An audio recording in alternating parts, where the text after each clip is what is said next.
Hallo liebe Krebse, wir schauen die Veränderung der nächsten 1-2 Monate für euch an. Bin gespannt, was ich euch mitgeben darf für das Kollektiv der Krebse. Wow, fängt ja schon mal mit Reichtum ganz gut an.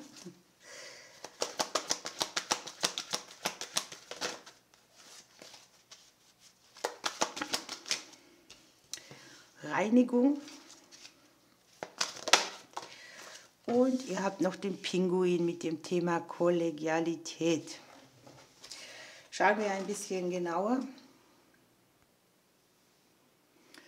Ja, hier schwimmt der Goldfisch in euer Leben, um euch ein bisschen Glück und Lebensfreude vorbeizubringen oder auch Beistand von oben.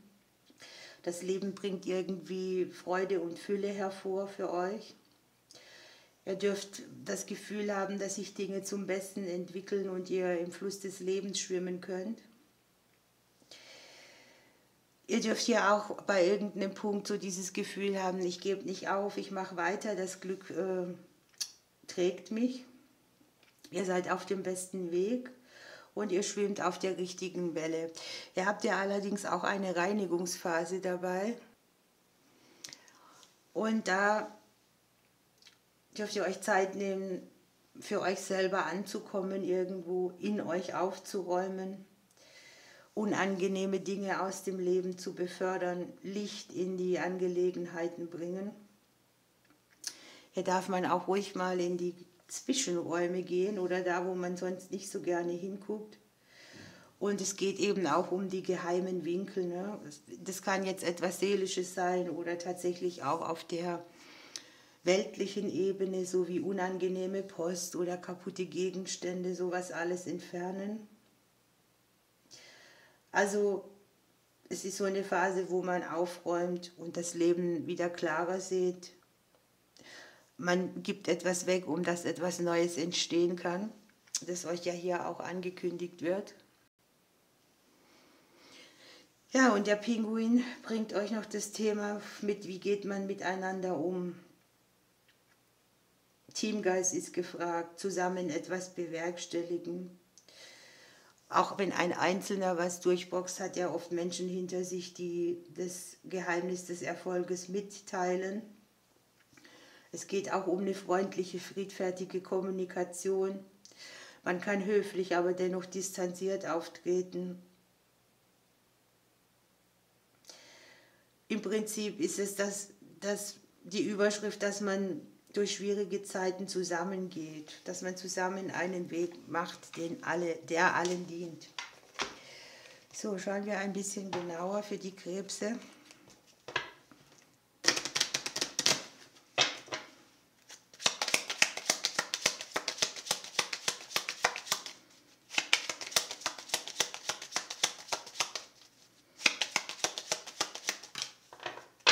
Ja, da geht es um euch selbst, um den empfangenden Teil auch in euch, eventuell auch um Infos, die ihr habt, die Erfahrungen aus der Vergangenheit, die euch so ein bisschen im Rücken hängen. Der eine oder andere hat vielleicht so eine kleine Lebenslektion bestanden oder hat irgendwo eine Prüfung abgelegt. Hier ist Wissen aus allen Bereichen, Möglichkeiten, neue Kapitel im Leben anzufangen. Wenn ihr hier auf ein Schriftstück wartet oder ein Papier, dann kann es auch in der Zeit gut eintreffen und gute Nachrichten beinhalten. Man sieht die Finanzen auch dabei, das kleinere Geld, das Glück im finanziellen Bereich oder auch Nachrichtenaustausch, ein Dokument, auf das ihr länger gewartet habt, das jetzt hier eintrudelt. Es kann aber auch sein, dass sich eure Seele einfach wieder ein bisschen angehobener fühlt, ne? Dass ihr das Alltagsglück mehr erkennt. Ihr habt ja hier das, ne, wie geht man miteinander um, und hier ist die seelische Ebene, die sich eben auch über das Gespräche, Kommunizieren gut anfühlt. Und ihr habt die schicksalshaften Veränderungen dabei. Ne? Das ist immer das, dass man nicht rechnet oder wo das Außen etwas mitbringt. Es sieht hier auf jeden Fall nach Erleichterung aus und nach einer gelernten Lektion, die euch hier wieder ins Vertrauen zurückbringt.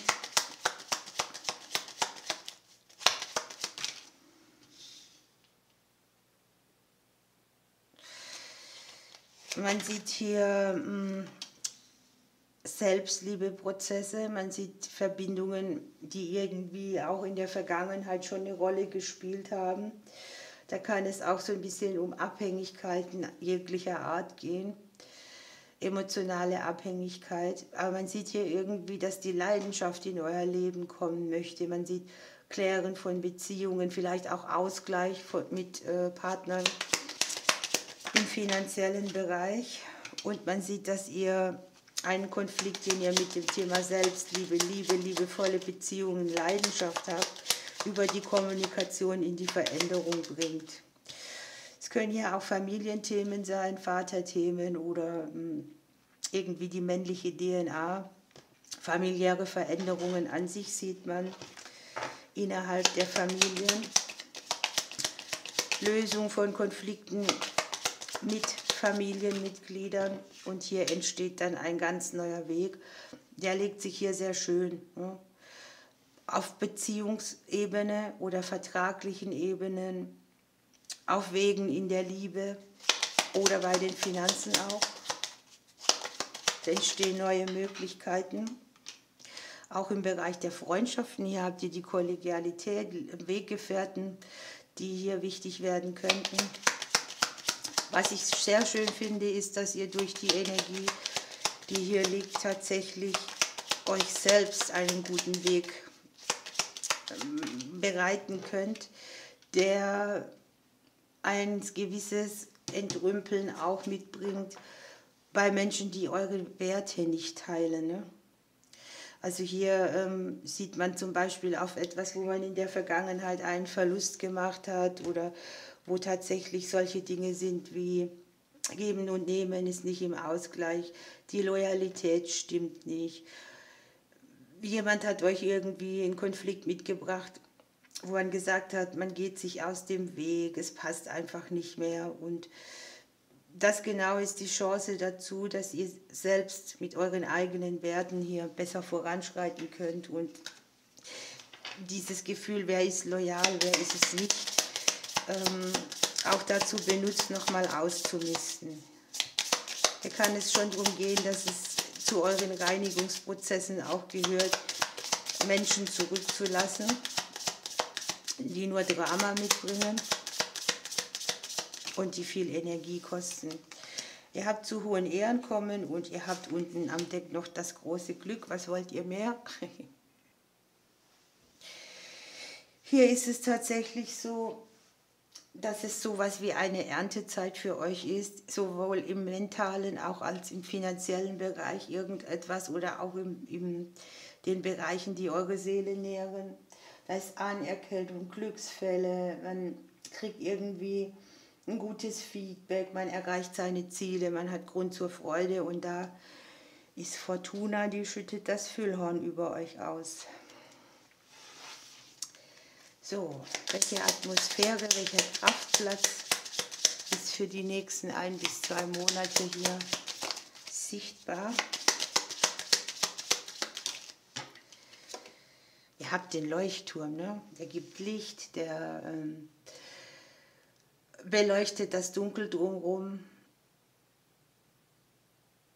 Der zeigt Richtungen an. Vielleicht könnt ihr auch in irgendeinem Bereich mal der Leuchtturm für andere sein, sprichwörtlich.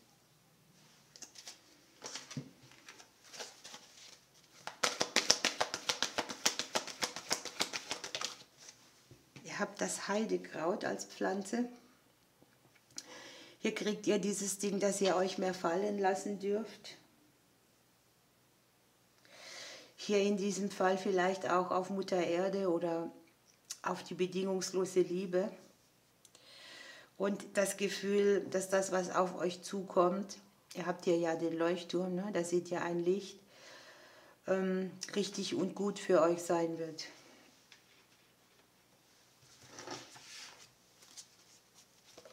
Ups.